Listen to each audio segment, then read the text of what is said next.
ਸਨਮਾਨਯੋਗ ਗੁਰੂ ਨਿਵਾਜੀ ਸਾਧ ਸੰਗਤ ਜੀਓ,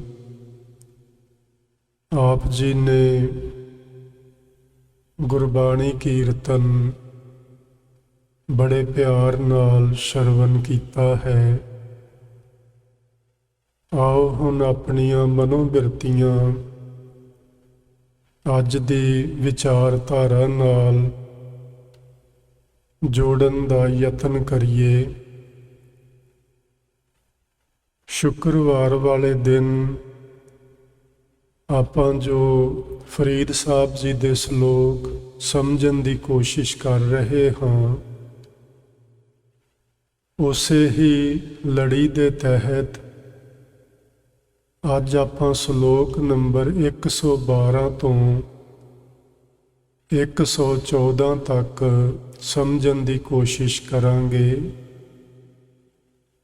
ਇਹ ਪਵਿੱਤਰ ਬਾਣੀ ਸ਼੍ਰੀ ਗੁਰੂ ਗ੍ਰੰਥ ਸਾਹਿਬ ਜੀ ਦੇ ਪਾਵਨ ਪੰਨਾ ਨੰਬਰ 1384 ਤੇ ਦਰਜ ਹੈ। ਪਿਛਲੀ ਕਥਾ ਵਿੱਚ ਆਪਾਂ ਸ਼ਲੋਕ ਨੰਬਰ 111 ਸਮਝ ਰਹੇ ਸੀ, ਜਿਸ ਵਿੱਚ ਸਾਨੂੰ ਗੁਰੂ ਅਰਜਨ ਦੇਵ ਮਹਾਰਾਜ ਸੱਚੇ ਪਾਤਸ਼ਾਹ ਇਹ ਬਚਨ ਸਮਝਾ ਰਹੇ ਸਨ ਕਿ ਜਿਸ ਦੁਨੀਆ ਦੇ ਨਾਲ, ਜਾਂ ਇਸ ਤਰ੍ਹਾਂ ਆਖੀਏ ਜਿਸ ਦੁਨਿਆਵੀ ਮੋਹ ਮਮਤਾ ਦੇ ਨਾਲ ਤੂੰ ਆਪਣੇ ਮਨ ਨੂੰ ਲਗਾਇਆ ਹੋਇਆ, ਜਾਂ ਤੇਰਾ ਮਨ ਇਸ ਮੋਹ ਮਮਤਾ ਵਿੱਚ ਰੰਗਿਆ ਹੋਇਆ ਹੈ, ਇਹ ਦੁਨੀਆ, ਇਹ ਮੋਹ ਮਮਤਾ ਤੇਰੇ ਕਿਸੇ ਕੰਮ 'ਚ ਨਹੀਂ ਆਉਣੀ। ਜਿੰਨਾ ਚਿਰ ਆਪਾਂ ਦੁਨੀਆ ਵਿੱਚ ਹਾਂ, ਓਨਾ ਚਿਰ ਇਹ ਸਭ ਕੁਝ ਸਕਾਰਥਾ ਹੁੰਦਾ ਹੈ। ਲੇਕਿਨ ਜਿਵੇਂ ਹੀ ਅਸੀਂ ਦੁਨੀਆ ਨੂੰ ਛੱਡਾਂਗੇ, ਯਾਨੀ ਦੇਹ ਤਿਆਗ ਕਰਾਂਗੇ, ਇੱਥੇ ਜੋ ਕੁਝ ਵੀ ਅਸੀਂ ਆਪਣਾ ਆਪਣਾ ਆਖਦੇ ਸਾਂ, ਉਹ ਸਭ ਕੁਝ ਪਰਾਇਆ ਹੋ ਜਾਏਗਾ, ਸਭ ਕੁਝ ਬੇਗਾਨਾ ਹੋ ਜਾਏਗਾ। ਇਸ ਲਈ ਗੁਰੂ ਸਾਹਿਬ ਨੇ ਆਖਿਆ ਸੀ ਕਿ ਇਹ ਦੁਨੀਆ ਅਖੀਰਲੇ ਵਕਤ ਤੇਰੇ ਕਿਸੇ ਕੰਮ ਵਿੱਚ ਨਹੀਂ ਆਉਣ ਵਾਲੀ।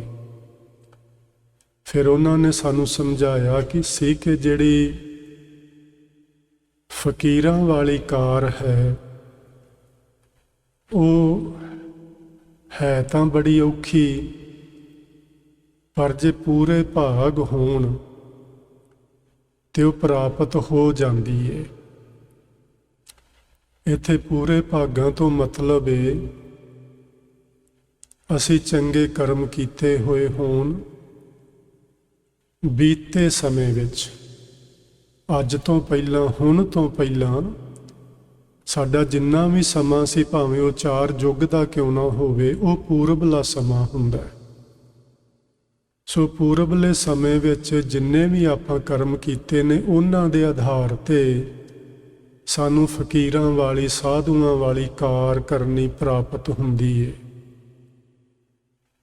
ਗੁਰੂ ਮਹਾਰਾਜ ਬਾਣੀ ਵਿੱਚ ਲਿਖਦੇ ਨੇ, ਗੁਰ ਪੀਰਾਂ ਕੀ ਚਾਕਰੀ ਮਹਾਂ ਕਰੜੀ। ਪੰਜਵੇਂ ਪਾਤਸ਼ਾਹ ਨੇ ਉਤਲੇ ਬਚਨ ਵਿੱਚ ਲਿਖਿਆ ਸੀ ਗਾਖੜੀ, ਤੇ ਗਾਖੜੀ ਤੇ ਕਰੜੀ ਵਿੱਚ ਕੋਈ ਫਰਕ ਨਹੀਂ। ਉੱਤੇ ਸੀ ਫਕੀਰਾਂ ਵਾਲੀ ਕਾਰ, ਇੱਥੇ ਹੈ ਗੁਰ ਪੀਰਾਂ ਕੀ ਚਾਕਰੀ। ਸੋ ਸਮਝਣ ਵਾਲੀ ਇਹ ਗੱਲ ਹੈ, ਜਿਹੜੇ ਸਹੀ ਅਰਥਾਂ ਵਿੱਚ ਗੁਰੂ ਹੁੰਦੇ ਨੇ, ਸਹੀ ਅਰਥਾਂ ਵਿੱਚ ਪੀਰ ਫਕੀਰ ਹੁੰਦੇ ਨੇ, ਸਹੀ ਅਰਥਾਂ ਵਿੱਚ ਸਾਧੂ ਸੰਤ ਹੁੰਦੇ ਨੇ, ਗੁਰਮੁਖ ਹੁੰਦੇ ਨੇ, ਉਹਨਾਂ ਵਿੱਚ ਕੋਈ ਭਿੰਨ ਭੇਦ ਨਹੀਂ ਹੁੰਦਾ, ਕੋਈ ਫਰਕ ਨਹੀਂ ਹੁੰਦਾ। ਇਹ ਸਾਰੇ ਸ਼ਬਦ ਜਿਹੜੇ ਨੇ ਫਿਰ ਸਮਾਰਥਿਕ ਹੋ ਜਾਂਦੇ ਨੇ ਉਸ ਲੈਵਲ ਤੇ ਪਹੁੰਚ ਕੇ। ਉਸ ਤੋਂ ਪਹਿਲਾਂ ਇਹਨਾਂ ਵਿੱਚ ਅੱਖਰੀ ਭੇਦ ਭਾਵ ਜ਼ਰੂਰ ਹੁੰਦੇ ਨੇ। ਸੋ ਇਹ ਜਿਹੜੀ ਗੁਰੂ ਪੀਰਾਂ ਦੀ ਚਾਕਰੀ ਹੁੰਦੀ ਹੈ ਤਾਂ ਬਈ ਬੜੀ ਔਖੀ, ਪਰ ਇਹ ਸੁੱਖ ਦੇਣ ਵਾਲੀ ਹੁੰਦੀ ਹੈ। ਹੁਣ ਆਪਾਂ ਜੇ ਗੁਰੂ ਅੰਗਦ ਦੇ ਮਹਾਰਾਜ ਜੀ ਦਾ ਜੀਵਨ ਵੇਖੀਏ, ਜਦੋਂ ਉਹ ਭਾਈ ਲਹਿਣਾ ਜੀ ਦੇ ਰੂਪ ਵਿੱਚ ਸਨ, ਜਦੋਂ ਗੁਰੂ ਅਮਰਦਾਸ ਮਹਾਰਾਜ ਅਜੇ ਗੁਰੂ ਨਹੀਂ ਬਣੇ, ਅਮਰਦਾਸ ਦੇ ਰੂਪ ਵਿੱਚ ਨੇ। ਭਾਈ ਜੇਠਾ ਜੀ ਅਜੇ ਗੁਰੂ ਰਾਮਦਾਸ ਮਹਾਰਾਜ ਨਹੀਂ ਬਣੇ, ਉਹ ਜੇਠਾ ਜੀ ਦੇ ਰੂਪ ਵਿੱਚ ਨੇ। ਉਹਨਾਂ ਦੀ ਘਾਲਣਾ ਵੱਲ ਝਾਤੀ ਮਾਰ ਕੇ ਵੇਖੋ, ਕਿੰਨੀ ਔਖੀ, ਕਿੰਨੀ ਮੁਸ਼ੱਕਤ ਉਹਨਾਂ ਨੇ ਘਾਲੀ। 24 ਘੰਟੇ ਰਾਤ ਦਿਨ ਸੇਵਾ ਤੇ ਸਿਮਰਨ, ਇਹ ਦੋਵੇਂ ਚੀਜ਼ਾਂ ਜਿਹੜੀ ਮੈਂ ਤੀਜੀ ਗੱਲ ਆਖਣੀ ਉਹਦੇ ਨਾਲੋਂ ਸੌਖੀਆਂ ਨੇ ਕਰਨੀਆਂ। ਸੇਵਾ ਵੀ ਕਰਨੀ ਸੌਖੀ ਏ, ਸਿਮਰਨ ਕਰਨਾ ਵੀ ਸੌਖਾ ਏ, ਲੇਕਿਨ ਲੋਕਾਂ ਦੇ ਕੁਬੋਲ ਸਹਿਣੇ ਔਖੇ ਹੁੰਦੇ ਨੇ। ਸੋ ਇਹਨਾਂ ਮਹਾਂਪੁਰਸ਼ਾਂ ਨੇ ਉਹ ਲੋਕਾਂ ਦੇ ਕੁਬੋਲ ਵੀ ਸੁਣੇ, ਲੋਕਾਂ ਦੇ ਸਖਤ ਸ਼ਬਦ ਵੀ ਸੁਣੇ। ਇਸ ਨੂੰ ਆਖਿਆ ਗੁਰੂ ਪੀਰਾਂ ਦੀ ਜਿਹੜੀ ਚਾਕਰੀ ਹੈ ਉਹ ਮਹਾ ਕਰੜੀ ਹੈ, ਲੇਕਿਨ ਜੇ ਕੋਈ ਉਹਨੂੰ ਨਿਭਾ ਪਾਏ ਤੇ ਫਿਰ ਉਹ ਚਾਕਰੀ ਜਿਹੜੀ ਹੈ ਗੁਰੂ ਪੀਰਾਂ ਦੀ ਫਕੀਰਾਂ ਵਾਲੀ ਜਿਹੜੀ ਗਾਖੜੀ ਕਾਰ ਹੈ, ਉਹ ਸੁਖ ਸਾਰ ਹੋ ਨਿਬੜਦੀ ਹੈ, ਸੁਖ ਦੇਣ ਵਾਲੀ ਬਣਦੀ ਹੈ। ਨਦਰ ਕਰੇ ਜੇ ਸਿਆਪਣੀ ਤਿਸ ਲਾਏ ਹੇਤ ਪਿਆਰ, ਪਰ ਇਹ ਚਾਕਰੀ, ਇਹ ਫਕੀਰਾਂ ਵਾਲੀ ਗਾਖੜੀ ਬਿਖਮਕਾਰ ਜਿਹੜੀ ਏ, ਜਿਸ ਉੱਤੇ ਮਾਲਕ ਆਪਣੀ ਮਿਹਰ ਕਰ ਦੇਵੇ, ਨਦਰ ਕਰ ਦੇਵੇ, ਉਸ ਨੂੰ ਪ੍ਰਾਪਤ ਹੁੰਦੀ। ਉਹਨੂੰ ਉਹ ਆਪਣੇ ਇਸ ਚਾਕਰੀ ਦੇ ਪਿਆਰ ਵਿੱਚ ਲਗਾ ਲੈਂਦਾ, ਯਾਨੀ ਉਸ ਨੂੰ ਉਹ ਸੇਵਾ ਦੀ ਰੰਗਣ ਚੜਾ ਦਿੰਦਾ ਹੈ, ਨਾਮ ਸਿਮਰਨ ਵਾਲੇ ਪਾਸੇ ਤੋਰ ਦਿੰਦਾ ਹੈ। ਤੇ ਨਦਰ ਉਹਦੀ ਤਾਂ ਹੀ ਗੁਰਮੁਖੋਂ ਹੋਣੀ ਹੈ ਜੇ ਆਪਾਂ ਉਹਦੀ ਨਦਰ ਹੋਣ ਵਾਲੇ ਕਰਮ ਕਮਾਵਾਂਗੇ। ਡਿਗਰੀ ਉਸੇ ਨੂੰ ਹੀ ਮਿਲਦੀ ਏ ਜਿਹੜਾ ਸਾਲ ਭਰ ਜਾਂ ਉਸ ਤੋਂ ਵੱਧ ਘੱਟ ਸਮਾਂ ਪੜ੍ਹਾਈ ਵਿੱਚ ਮਿਹਨਤ ਕਰਦਾ ਤੇ ਪੂਰੇ ਨੰਬਰ ਲੈ ਕੇ ਪਾਸ ਹੁੰਦਾ ਹੈ। ਬਿਲਕੁਲ ਇਸੇ ਤਰ੍ਹਾਂ ਇਹਨਾਂ ਮਹਾਂਪੁਰਸ਼ਾਂ ਦੀ, ਗੁਰੂਆਂ ਦੀ ਸੇਵਾ, ਸਿਮਰਨ ਦੀ ਘਾਲਣਾ ਕਰਦਿਆਂ ਕਰਦਿਆਂ ਉਹਦੇ ਉੱਤੇ ਨਦਰ ਹੋ ਜਾਂਦੀ ਹੈ ਪਰਮੇਸ਼ਵਰ ਦੀ, ਜਿਹੜਾ ਸਹੀ ਅਰਥਾਂ ਵਿੱਚ ਆਪਣੇ ਮਨ ਨੂੰ ਮਾਰ ਕੇ ਲੋਕਾਂ ਦੇ ਬੋਲ ਕਬੋਲ ਸਹਿ ਕੇ ਵੀ ਉਹ ਗੁਰੂ ਪੀਰਾਂ ਦੀ ਚਾਕਰੀ ਨੂੰ ਤਿਆਗਦਾ ਨਹੀਂ। ਅੱਗੇ ਗੁਰੂ ਸਾਹਿਬ ਜੀ ਨੇ ਸ਼ਲੋਕ ਨੰਬਰ 112 ਵਿੱਚ ਬਚਨ ਲਿਖੇ ਨੇ। ਇਹ ਅਸਲ ਵਿੱਚ ਬਾਬਾ ਫਰੀਦ ਜੀ ਦਾ ਸ਼ਲੋਕ ਹੈ, 112 ਨੰਬਰ। 111 ਨੰਬਰ ਜਿਹੜਾ ਸ਼ਲੋਕ ਹੈ ਉਹ ਪੰਜਵੇਂ ਪਾਤਸ਼ਾਹ ਮਹਾਰਾਜ ਜੀ ਦਾ ਸੀ। ਹੁਣ ਫਰੀਦ ਸਾਹਿਬ ਲਿਖਦੇ ਨੇ, ਪਹਿਲੇ ਪਹਿਰੇ ਫੁੱਲੜਾ। ਅਸੀਂ ਪਿਛਲੇ 5-6 ਸ਼ਲੋਕ ਸਮਝਦੇ ਆ ਰਹੇ ਹਾਂ, ਜਿਨ੍ਹਾਂ ਵਿੱਚ ਪਿਛਲ ਰਾਤ ਦੀ ਗੱਲ ਹੁੰਦੀ ਆ ਰਹੀ ਹੈ। ਫਰੀਦ ਸਾਹਿਬ ਨੇ ਆਖਿਆ ਸੀ, ਪਿਛਲ ਰਾਤ ਨਾ ਜਾਗਿਓ ਜੀਵੰਤੜੋ ਮੋਇਓ ਏ। ਇੱਥੇ ਹੈ ਪਹਿਲੇ ਪਹਿਰੇ ਫੁੱਲੜਾ, ਫਲ ਭੀ ਪੱਛਾ ਰਾਤ, ਜੋ ਜਾਗਨ ਲਹਨ ਸੇ ਸਾਈਂ ਕੰਨੋ ਦਾਤ। ਸੋ ਇਸ ਸ਼ਲੋਕ ਵਿੱਚ ਫਰੀਦ ਸਾਹਿਬ ਆਖਦੇ ਨੇ, ਜਿਹੜੀ ਰਾਤ ਦਾ ਪਹਿਲਾ ਪਹਿਰ ਏ 6 ਵਜੇ ਤੋਂ 9 ਵਜੇ ਤੱਕ, ਉਹਦੇ ਵਿੱਚ ਜਿਹੜਾ ਭਜਨ ਬੰਦਗੀ ਕਰਨਾ, ਸਿਮਰਨ ਕਰਨਾ, ਉਹ ਇਸ ਤਰ੍ਹਾਂ ਹੀ ਮਾਨੋ ਜਿਵੇਂ ਇੱਕ ਸੋਹਣਾ ਜਿਹਾ ਫੁੱਲ ਹੋਵੇ। ਫਲ ਭੀ ਪੱਛਾ ਰਾਤ। ਪੱਛਾ ਰਾਤ ਦਾ ਮਤਲਬ ਹੈ ਪਿਛਲੀ ਰਾਤ, ਅੰਮ੍ਰਿਤ ਵੇਲਾ, ਜੋ 3 ਤੋਂ 6 ਵਜੇ ਤੱਕ ਸਮਾਂ ਬਣਦਾ ਹੈ। ਜੇ ਅਸੀਂ ਰਾਤ ਦੇ 4 ਪਹਿਰ ਮੰਨ ਕੇ ਚੱਲੀਏ, ਪਹਿਲਾ ਪਹਿਰ ਹੁੰਦਾ 6 ਵਜੇ ਤੋਂ ਲੈ ਕੇ 9 ਵਜੇ ਤੱਕ ਸ਼ਾਮੀ, ਤੇ ਅਖੀਰਲਾ ਰਾਤ ਦਾ ਪਹਿਰ ਹੁੰਦਾ ਸਵੇਰੇ 3 ਵਜੇ ਤੋਂ ਲੈ ਕੇ 6 ਵਜੇ ਤੱਕ। ਸੋ ਇਹ ਜਿਹੜੀ ਪਿਛਲੀ ਰਾਤ ਹੈ, ਉਸ ਰਾਤ ਵਿੱਚ ਜਿਨ੍ਹਾਂ ਨੇ ਭਗਤੀ ਬੰਦਗੀ ਕਰਕੇ ਰਾਤ ਦੇ ਪਹਿਲੇ ਪਹਿਰ ਵਿੱਚ ਇੱਕ ਬੰਦਗੀ ਦਾ ਫੁੱਲ ਖਿੜਾਇਆ ਹੁੰਦਾ ਹੈ, ਜਦੋਂ ਉਹ ਅੰਮ੍ਰਿਤ ਵੇਲੇ ਉੱਠ ਕੇ ਪ੍ਰਭੂ ਦੀ ਭਗਤੀ ਕਰਦੇ ਨੇ, ਤੇ ਮਾਨੋ ਉਹ ਜਿਹੜਾ ਸੋਹਣਾ ਜਿਹਾ ਬੰਦਗੀ ਦਾ ਫੁੱਲ ਖਿੜਿਆ ਸੀ ਸ਼ਾਮੀ ਰਾਤੀ ਸੌਣ ਲੱਗਿਆ, ਉਹ ਫਿਰ ਫਲ ਦਾ ਰੂਪ ਧਾਰਨ ਕਰ ਜਾਂਦਾ ਹੈ। ਪਿਛਲੀ ਰਾਤ ਜੇ ਉੱਠ ਕੇ ਭਗਤੀ ਕਰੀਏ ਤੇ ਜੋ ਜਾ ਗਨ ਲਹਨ ਸੇ ਸਾਈਂ ਕੰਨੋਂ ਦਾਤ, ਜਿਹੜੇ ਜਾਗਦੇ ਨੇ ਉਸ ਵੇਲੇ ਅੰਮ੍ਰਿਤ ਵੇਲੇ, ਉਹ ਆਪਣੇ ਮਾਲਕ ਤੋਂ ਇਸ ਦਾਤ ਨੂੰ ਹਾਸਲ ਕਰਦੇ ਨੇ, ਨਾਮ ਰੂਪੀ ਦਾਤ ਨੂੰ, ਜਿਹੜੀ ਪਹਿਲੇ ਪਹਿਰੇ ਅਜੇ ਫੁੱਲ ਵਰਗੀ ਸੀ ਤੇ ਪਿਛਲੇ ਪਹਿਰੇ ਹੁਣ ਉਹ ਮਾਨੋ ਇੱਕ ਸੋਹਣਾ ਫਲ ਬਣ ਜਾਏਗਾ। ਇਸ ਬਚਨ ਨੂੰ ਭਾਈ ਗੁਰਦਾਸ ਜੀ ਨੇ ਬੜਾ ਸਪਸ਼ਟ ਕੀਤਾ ਹੈ ਕਿ ਸਾਨੂੰ ਪਿਛਲ ਰਾਤੀ ਜਾਗਣਾ, ਨਾਮ, ਦਾਨ, ਇਸ਼ਨਾਨ, ਦਿੜਾਏ, ਇਹ ਤਿੰਨ ਚੀਜ਼ਾਂ ਨੇ। ਇਹਨਾਂ ਨੂੰ ਥੋੜ੍ਹਾ ਜਿਹਾ ਸਮਝਣ ਦੀ ਜ਼ਰੂਰਤ ਹੈ। ਨਾਮ ਤੇ ਆਪਾਂ ਸਮਝਦੇ ਹਾਂ ਕਿ ਨਾਮ ਜਪਣਾ, ਅੱਗੇ ਉਹਨਾਂ ਨੇ ਲਿਖਿਆ ਸ਼ਬਦ ਹੈ ਦਾਨ।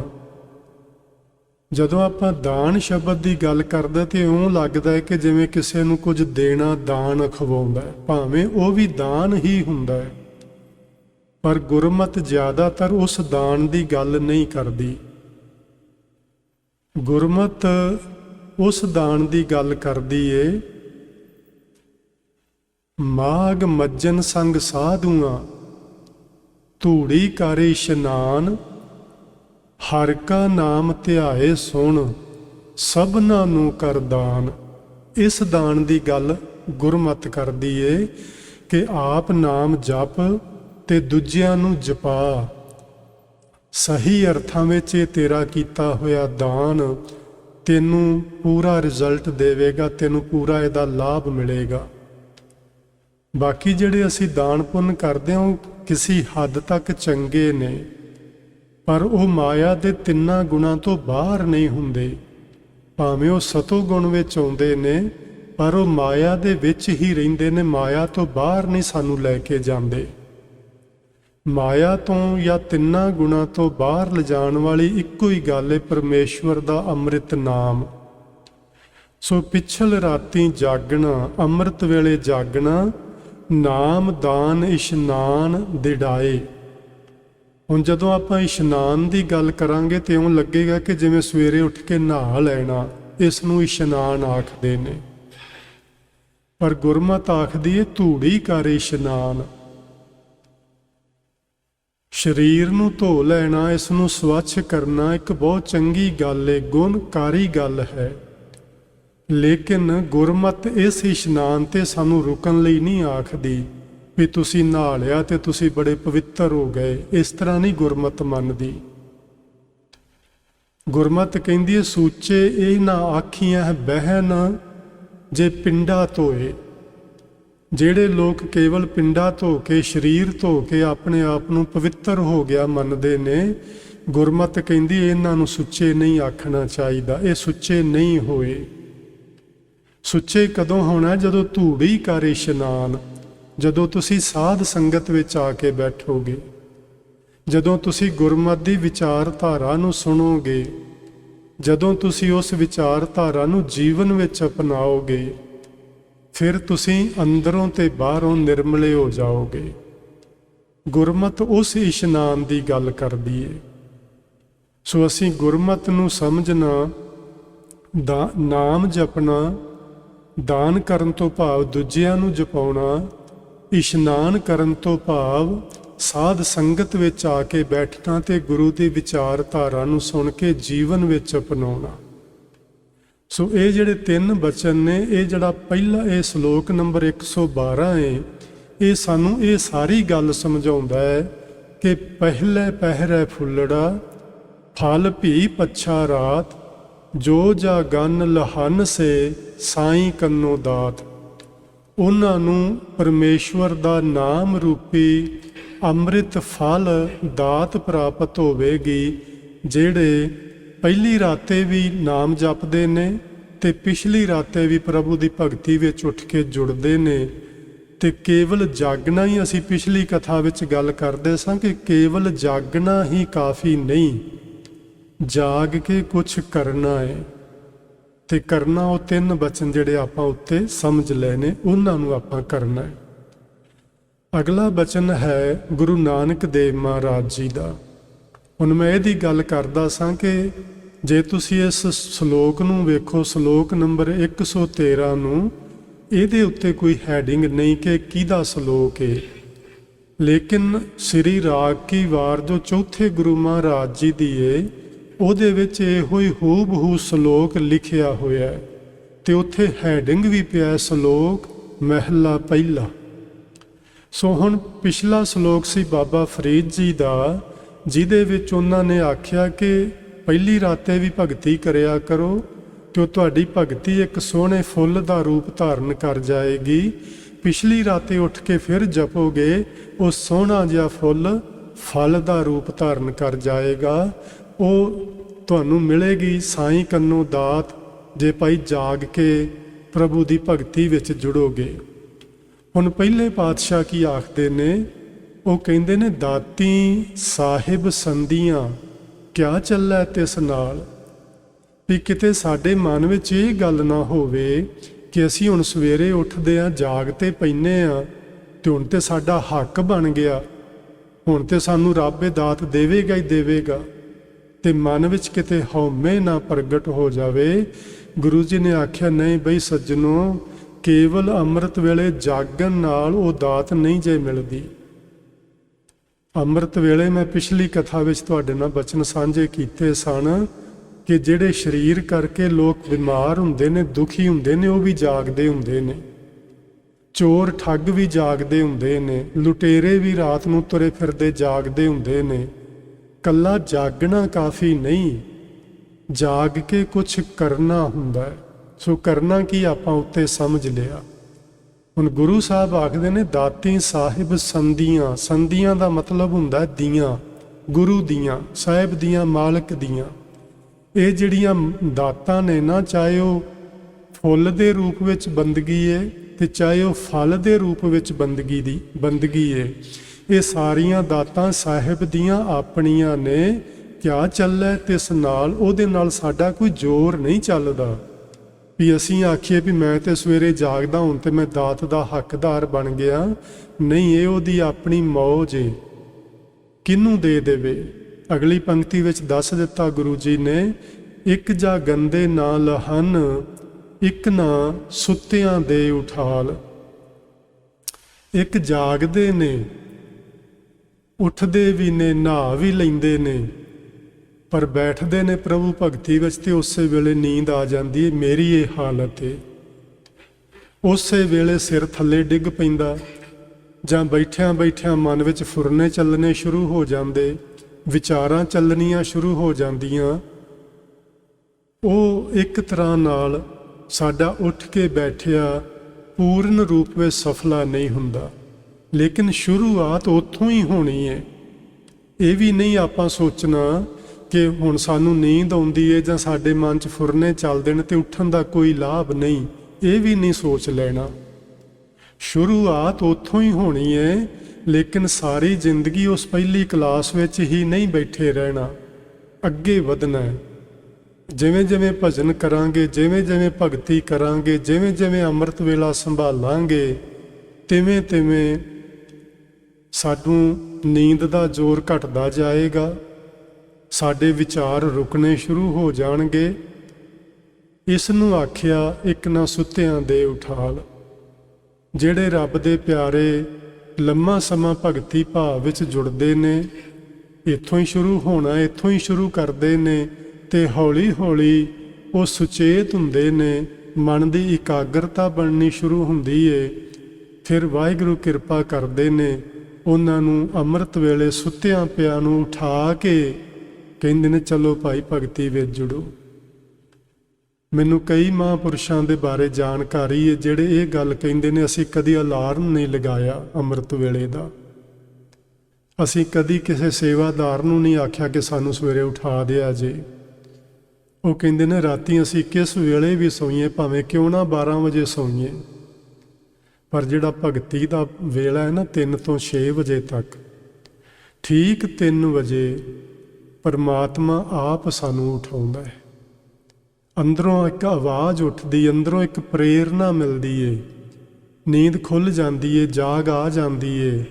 ਤੇ ਜਿਨ੍ਹਾਂ ਨੇ ਉੱਠਣਾ ਗੁਰਮੁਖੋ ਫਿਰ ਰਜਾਈ ਖਿੱਚ ਕੇ ਉੱਤੇ ਨਹੀਂ ਲੈਂਦੇ ਹੁੰਦੇ, ਉਹ ਰਜਾਈ ਨੂੰ ਪਰੇ ਸੁੱਟ ਦਿੰਦੇ ਨੇ।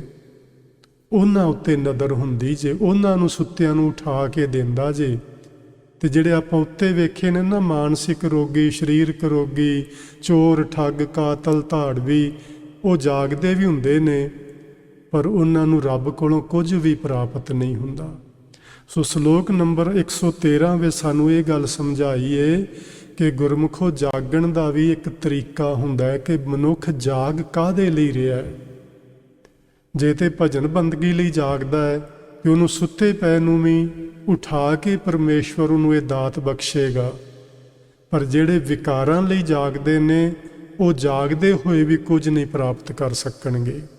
ਸ਼ਲੋਕ ਨੰਬਰ 114 ਵਿੱਚ ਗੁਰੂ ਜੀ ਨੇ ਆਖਿਆ, ਬਾਬਾ ਫਰੀਦ ਜੀ ਨੇ ਆਖਿਆ, ਟੁੰਡੇਂਦੀਏ ਸੁਹਾਗ ਕੂ ਤਉ ਤਨ ਕਾਈ ਕੋਰ, ਜਿਨ੍ਹਾਂ ਨਾਉ ਸੁਹਾਗਣੀ ਤਿੰਨਾ ਝਾਕ ਨਾ ਹੋਰ। ਟੁੰਡੇਂਦੀਏ ਦਾ ਮਤਲਬ ਹੈ ਲੱਭਣ ਵਾਲੀਏ, ਸੁਹਾਗ ਕੂ ਦਾ ਮਤਲਬ ਹੈ ਪਤੀ ਨੂੰ। ਇੱਥੇ ਪਤੀ ਆਖਿਆ ਪਰਮੇਸ਼ਵਰ ਨੂੰ, ਜੋ ਸਾਡਾ ਸਭਨਾਂ ਦਾ ਸਾਂਝਾ ਮਾਲਕ ਹੈ। ਟੁੰਡੇਂਦੀਏ ਸੁਹਾਗ ਕੂ, ਇਹ ਆਪਣੇ ਪਤੀ ਪਰਮੇਸ਼ਵਰ ਨੂੰ ਲੱਭਣ ਵਾਲੀ ਜੀਵ ਰੂਪ ਇਸਤਰੀ ਏ। ਤਉ ਤਨ ਕਾਈ ਕੋਰ, ਮੈਂ ਜੇ ਆਪਣੀ ਗੱਲ ਕਰਾਂ ਤੇ ਇਸ ਤਰ੍ਹਾਂ ਨਹੀਂ ਲੱਗਦਾ ਕਿ ਫਰੀਦ ਜੀ ਮੈਨੂੰ ਕਹਿ ਰਹੇ ਹੋਣ ਕਿ ਤੇਰੀ ਸਾਰੀ ਉਮਰ ਲੰਘ ਗਈ ਲੋਕਾਂ ਨੂੰ ਸੁਣਾਉਂਦਿਆਂ ਕਿ ਤੈਨੂੰ ਤੇਰਾ ਪਤੀ ਪਰਮੇਸ਼ਵਰ ਮਿਲ ਪਿਆ। ਉਹ ਆਂਦੇ ਨੇ ਤਉ ਤਨ ਕਾਈ ਕੋਰ। ਕੋਰ ਦਾ ਮਤਲਬ ਹੈ ਜਿਵੇਂ ਹੁੰਦਾ ਨਹੀਂ ਸਾਡੇ ਵਿੱਚ ਕੋਈ ਕਮੀ ਹੋਣੀ, ਕਸਰ ਹੋਣੀ, ਕੋਈ ਘਾਟ ਹੋਣੀ। ਫਰੀਦ ਜੀ ਕਹਿੰਦੇ ਨੇ ਕਿਤੇ ਤੇਰੇ ਆਪਣੇ ਵਿੱਚ ਤੇ ਕੋਈ ਕਮੀ ਘਾਟ ਨਹੀਂ, ਤੈਨੂੰ ਤੇ ਨਹੀਂ ਮਿਲਿਆ, ਤੂੰ ਤੇ ਲੋਕਾਂ ਨੂੰ ਤੇ ਆਖੀ ਜਾਂਦਾ।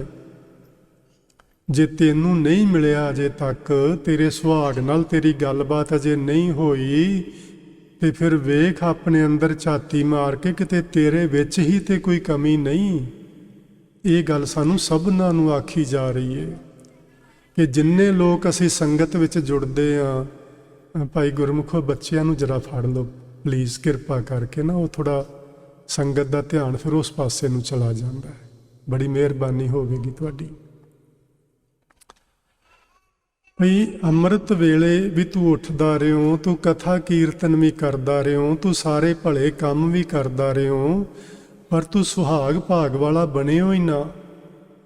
ਕਿਤੇ ਤੇਰੇ ਆਪਣੇ ਵਿੱਚ ਹੀ ਤੇ ਕੋਈ ਕਮੀ ਨਹੀਂ। ਵੇਖ ਜਰਾ ਆਪਣੇ ਅੰਦਰ ਝਾਤੀ ਮਾਰ ਕੇ, ਤੇ ਇਹ ਝਾਤੀ ਆਪਾਂ ਸਾਰਿਆਂ ਨੇ ਆਪਣੇ ਆਪਣੇ ਅੰਦਰ ਮਾਰਨੀ ਹੈ, ਦੂਜਿਆਂ ਵੱਲ ਨਹੀਂ ਵੇਖਣਾ। ਮੈਂ ਕਈ ਵਾਰੀ ਬੇਨਤੀ ਕਰਦਾ ਹੁੰਦਾ ਤੁਹਾਨੂੰ, ਅਸੀਂ ਨਾ ਦੂਜਿਆਂ ਵੱਲ ਹੀ ਵੇਖਦੇ ਰਹਿੰਦੇ ਹਾਂ। ਉਹਨੇ ਤੇ ਕੇਸ ਕੱਟੇ ਨੇ, ਉਹਨੇ ਤੇ ਕੱਪੜੇ ਉਹੋ ਜਿਹੇ ਪਾਏ ਨੇ, ਉਹਨੇ ਤੇ ਅੰਮ੍ਰਿਤ ਹੀ ਕੋਈ ਨਹੀਂ ਛਕਿਆ, ਮੈਨੂੰ ਪਤਾ ਇਹ ਤਾਂ ਸਵੇਰੇ ਉੱਠਦਾ ਹੀ ਨਹੀਂ। ਆ ਅੰਮ੍ਰਿਤਧਾਰੀ ਵੇਖਿਆ ਮੈਂ ਕੱਲ 9 ਵਜੇ ਤੱਕ ਸੁੱਤਾ ਸੀ। ਅਸੀਂ ਸਾਡਾ ਸਾਰਾ ਹੀ ਫੋਕਸ ਦੂਜਿਆਂ ਵੱਲੇ ਹੁੰਦਾ ਹੈ। ਇਹ ਤੇ ਮਹੀਨੇ ਬਾਅਦ ਵੇਖਿਆ ਗੁਰਦੁਆਰੇ ਆਇਆ, ਮੈਂ ਤੇ ਹਰ ਹਫ਼ਤੇ ਆਉਣਾ। ਇਹ ਅਸੀਂ ਦੂਜਿਆਂ ਵੱਲ ਨਹੀਂ ਵੇਖਣਾ, ਅਸੀਂ ਸਿਰਫ ਤੇ ਸਿਰਫ ਆਪਣੇ ਵੱਲ ਵੇਖਣਾ ਕਿ ਮੈਂ ਕਿੱਥੇ ਖੜਾ ਹਾਂ। ਹੁਣ ਫਰੀਦ ਸਾਹਿਬ ਨੇ ਆਖਿਆ, ਜਿਨ੍ਹਾਂ ਨਾਉ ਸੁਹਾਗਣੀ ਤਿੰਨਾ ਝਾਕ ਨਾ ਹੋਰ। ਜਿਨ੍ਹਾਂ ਨੂੰ ਸਹੀ ਅਰਥਾਂ ਵਿੱਚ ਸੁਹਾਗਣੀਆਂ ਆਖਿਆ ਜਾਂਦਾ ਹੈ, ਪਤੀ ਵਾਲੀਆਂ ਆਖਿਆ ਜਾਂਦਾ ਹੈ, ਉਹਨਾਂ ਨੂੰ ਆਪਣੇ ਪਤੀ ਨੂੰ ਛੱਡ ਕੇ ਕਿਸੇ ਹੋਰ ਵੱਲ ਉਹਨਾਂ ਦਾ ਧਿਆਨ ਨਹੀਂ ਜਾਂਦਾ। ਇੱਥੇ ਕੀ ਬਚਨ ਆਖਿਆ ਜਾ ਰਿਹਾ ਹੈ? ਜਿਨ੍ਹਾਂ ਨਾਉ ਸੁਹਾਗਣੀ, ਜਿਨ੍ਹਾਂ ਨੂੰ ਗੁਰਮੁਖ ਆਖੀਦਾ ਹੈ, ਜਿਨ੍ਹਾਂ ਨੂੰ ਸਾਧੂ ਸੰਤ ਆਖੀਦਾ ਹੈ, ਜਿਨ੍ਹਾਂ ਨੂੰ ਗੁਰਸਿੱਖ ਆਖੀਦਾ ਹੈ, ਤਿੰਨਾ ਝਾਕ ਨਾ ਹੋਰ। ਉਹ ਕੇਵਲ ਆਪਣੇ ਇੱਕ ਪਤੀ ਪਰਮੇਸ਼ਵਰ ਵੱਲ ਵੇਖਦੇ ਨੇ, ਉਹ ਕਿਸੇ ਦੂਜੇ ਵੱਲ ਕਦੀ ਧਿਆਨ ਨਹੀਂ ਲਿਜਾਂਦੇ ਕਿ ਮੈਨੂੰ ਕਿਸੇ ਹੋਰ ਤੋਂ ਕੁਝ ਮਿਲੇਗਾ। ਹਾਂ, ਸਾਨੂੰ ਗੁਰਮਤਿ ਨੇ ਸਾਧੂਆਂ ਦੀ, ਸੰਤਾਂ ਦੀ, ਮਹਾਂਪੁਰਸ਼ਾਂ ਦੀ, ਗੁਰਮੁਖਾਂ ਦੀ ਸੰਗਤ ਕਰਨ ਵਾਸਤੇ ਬਹੁਤ ਪ੍ਰੇਰਨਾ ਕੀਤੀ। ਉਹ ਸਾਨੂੰ ਕਰਨੀ ਚਾਹੀਦੀ ਹੈ। ਸੰਗਤ ਹਰ ਹਾਲਤ ਵਿੱਚ ਸਾਨੂੰ ਮਹਾਂਪੁਰਸ਼ਾਂ ਦੀ ਕਰਨੀ ਚਾਹੀਦੀ ਹੈ, ਲੇਕਿਨ ਆਪਣਾ ਧਿਆਨ ਆਪਣੇ ਗੁਰੂ ਵੱਲ ਰੱਖਣਾ। ਗੁਰੂ ਨਾਲੋਂ ਕਿਤੇ ਟੁੱਟ ਨਾ ਜਾਏ, ਕਿਸੇ ਹੋਰ ਵੱਲ ਜੁੜ ਨਾ ਜਾਏ। ਇਹ ਧਿਆਨ ਰੱਖਣ ਦੀ ਆਪਾਂ ਕੋਸ਼ਿਸ਼ ਕਰਨੀ। ਗੁਰੂ ਸਾਡਾ ਇੱਕੋ ਹੀ ਹੈ ਤੇ ਉਹ ਹੈ ਸ਼ਬਦ। ਸ਼ਬਦ ਤੋਂ ਬਿਨਾਂ ਅਸਲ ਵਿੱਚ ਹੋਰ ਕੁਝ ਹੁੰਦਾ ਹੀ ਨਹੀਂ। ਕਿਸੇ ਸਾਧੂ ਕੋਲ ਵੀ ਜਾਓਗੇ, ਤੁਹਾਨੂੰ ਕੁਝ ਸਿੱਖਿਆ ਦੇਵੇਗਾ ਤੇ ਉਹ ਸ਼ਬਦਾਂ ਵਿੱਚ ਹੀ ਤੇ ਦੇਵੇਗਾ। ਸ਼ਬਦ ਹੀ ਸਾਡਾ ਗੁਰੂ ਹੁੰਦੇ ਨੇ, ਸਰੀਰ ਨਹੀਂ ਹੁੰਦਾ। ਲੇਕਿਨ ਜਿਸ ਸਰੀਰ ਰਾਹੀਂ ਸਿੱਖਿਆ ਆਉਂਦੀ ਹੈ ਸਾਡੇ ਤੱਕ, ਉਹ ਸਰੀਰ ਵੀ ਸਤਿਕਾਰਯੋਗ ਹੁੰਦਾ। ਜਿਹੜੇ ਸਰੀਰ ਵਿੱਚ ਬੈਠ ਕੇ ਅਸੀਂ ਪ੍ਰਭੂ ਦੀ ਭਗਤੀ ਕਰਦੇ ਹਾਂ, ਉਹ ਸਰੀਰ ਵੀ ਸਤਿਕਾਰਯੋਗ ਹੁੰਦਾ। ਸਰੀਰ ਕੋਈ ਐਵੇਂ ਨਹੀਂ ਮਿਲਦਾ। ਇਹ ਤੇ ਵੱਡਿਆਂ ਭਾਗਾਂ ਨਾਲ ਸਾਨੂੰ ਮਨੁੱਖਾ ਜੀਵਨ ਮਿਲਿਆ। ਇਹ ਸਰੀਰ ਤੇ ਇੰਨਾ ਅਨਮੋਲ ਹੈ, ਇਹਦੀ ਕੀਮਤ ਆਖੀ ਨਹੀਂ ਜਾ ਸਕਦੀ। ਸੋ ਸਰੀਰ ਕੋਈ ਮਾੜੀ ਚੀਜ਼ ਨਹੀਂ, ਸਰੀਰ ਬਹੁਤ ਚੰਗਾ ਹੈ, ਸਤਿਕਾਰਯੋਗ ਹੈ। ਪਰ ਜਿਹੜਾ ਸਰੀਰ ਸਾਨੂੰ ਆਪ ਜਪੇ ਤੇ ਦੂਜਿਆਂ ਨੂੰ ਜਪਾਵੇ। ਗੁਰੂ ਮਹਾਰਾਜ ਜੀ ਨੇ, ਗੁਰੂ ਅਮਰਦਾਸ ਜੀ ਨੇ ਸੁਹਾਗਣੀ ਦੀ ਨਿਸ਼ਾਨੀ ਕੀ ਹੁੰਦੀ ਹੈ ਉਹਦੇ ਲਈ ਨਾ ਪਹਿਲਾਂ ਇੱਕ ਸਵਾਲ ਕੀਤਾ ਹੈ, ਨਾਨਕ ਸੁਹਾਗਣ ਕਾ ਕਿਆ ਚਿਹਨ ਹੈ। ਤੇ ਜੇ ਸਾਨੂੰ ਪੁੱਛਿਆ ਜਾਏ ਵੀ ਸੁਹਾਗਣ ਦੀ ਨਿਸ਼ਾਨੀ ਕੀ ਹੈ, ਤੇ ਅਸੀਂ ਆਖਾਂਗੇ ਉਹਨੇ ਮਾਂਗ ਵਿੱਚ ਸੰਧੂਰ ਪਾਇਆ ਹੁੰਦਾ, ਉਹਨੇ ਹੱਥਾਂ 'ਚ ਚੂੜੀਆਂ ਪਾਈਆਂ ਹੁੰਦੀਆਂ ਨੇ, ਉਹਨੇ ਇਸ ਤਰ੍ਹਾਂ ਦਾ ਲਿਬਾਸ, ਸੂਹਾ ਲਿਬਾਸ ਪਹਿਨਿਆ ਹੁੰਦਾ। ਪਰ ਇੱਥੇ ਇਹ ਗੱਲ ਨਹੀਂ ਹੈ ਜੀ। ਸੁਹਾਗਣ ਕਾ ਕਿਆ ਚਿਹਨ ਹੈ? ਉਸ ਜੀਵ ਰੂਪ ਇਸਤਰੀ ਦਾ, ਉਸ ਸਾਧੂ ਦਾ, ਉਸ ਸੰਤ ਦਾ, ਉਸ ਗੁਰਮੁਖ ਪਿਆਰੇ ਦਾ, ਜਿਹੜੀ ਰੱਬ ਨਾਲ ਜੁੜ ਗਈ ਹੈ ਜੀਵ ਰੂਪ ਇਸਤਰੀ, ਉਹਦਾ ਚਿਹਨ ਕੀ, ਉਹਦੀ ਨਿਸ਼ਾਨੀ ਕੀ ਹੈ? ਗੁਰੂ ਜੀ ਨੇ ਜਵਾਬ ਦਿੱਤਾ, ਅੰਦਰ ਸੱਚ, ਮੁਖ ਉਜਲਾ, ਖਸਮੈ ਮਾਹੇ ਸਮਾਈ। ਉਹਦੇ ਅੰਦਰ ਕੇਵਲ ਤੇ ਕੇਵਲ ਨਿਰੋਲ ਸਚਾਈ ਹੁੰਦੀ ਹੈ। ਝੂਠ ਉਹਦੇ ਨੇੜਿਓਂ ਨਹੀਂ ਲੰਘਦਾ। ਮੁਖ ਉਜਲਾ, ਉਹਦਾ ਮੁਖ ਇਸ ਸਾਡੇ ਪੂਰੇ ਸਮਾਜ ਵਿੱਚ ਵੀ ਉਜਲਾ ਹੁੰਦਾ ਹੈ ਤੇ ਪ੍ਰਭੂ ਦੇ ਦਰ ਤੇ ਵੀ ਉਜਲਾ ਹੁੰਦਾ ਹੈ। ਤਿੰਨਾਂ ਮੁਖ ਡਰਾਵਨੇ, ਜਿਨ੍ਹਾਂ ਵਿਸਾਰਿਓ ਨਾਉ, ਉਹਨਾਂ ਦੇ ਮੂੰਹ ਤੇ ਡਰਾਉਣੇ ਹੁੰਦੇ ਨੇ ਜਿਨ੍ਹਾਂ ਨੇ ਪ੍ਰਭੂ ਦੀ ਭਗਤੀ ਨੂੰ ਵਿਸਾਰ ਦਿੱਤਾ ਹੁੰਦਾ ਹੈ। ਤੇ ਜਿਹੜੇ ਪ੍ਰਭੂ ਦੀ ਭਗਤੀ ਕਰਦੇ ਨੇ, ਨਾਨਕ ਤੇ ਮੁਖ ਉਜਲੇ, ਉਹਨਾਂ ਦੇ ਮੁਖ ਉਜਲ ਹੋ ਜਾਂਦੇ ਨੇ। ਅੰਦਰ ਸੱਚ, ਮੁਖ ਉਜਲਾ, ਖਸਮੈ ਮਾਹੇ ਸਮਾਏ। ਉਹ ਪਰਮਾਤਮਾ ਅਕਾਲ ਪੁਰਖ ਵਾਹਿਗੁਰੂ ਜੀ ਦੇ ਵਿੱਚ ਹਰ ਵਕਤ ਲੀਨ ਰਹਿੰਦੇ ਨੇ। ਉਹ ਕਦੀ ਵੀ ਪਰਮਾਤਮਾ ਦੀ ਯਾਦ ਨੂੰ ਭੁਲਾਉਂਦੇ ਨਹੀਂ ਹਨ।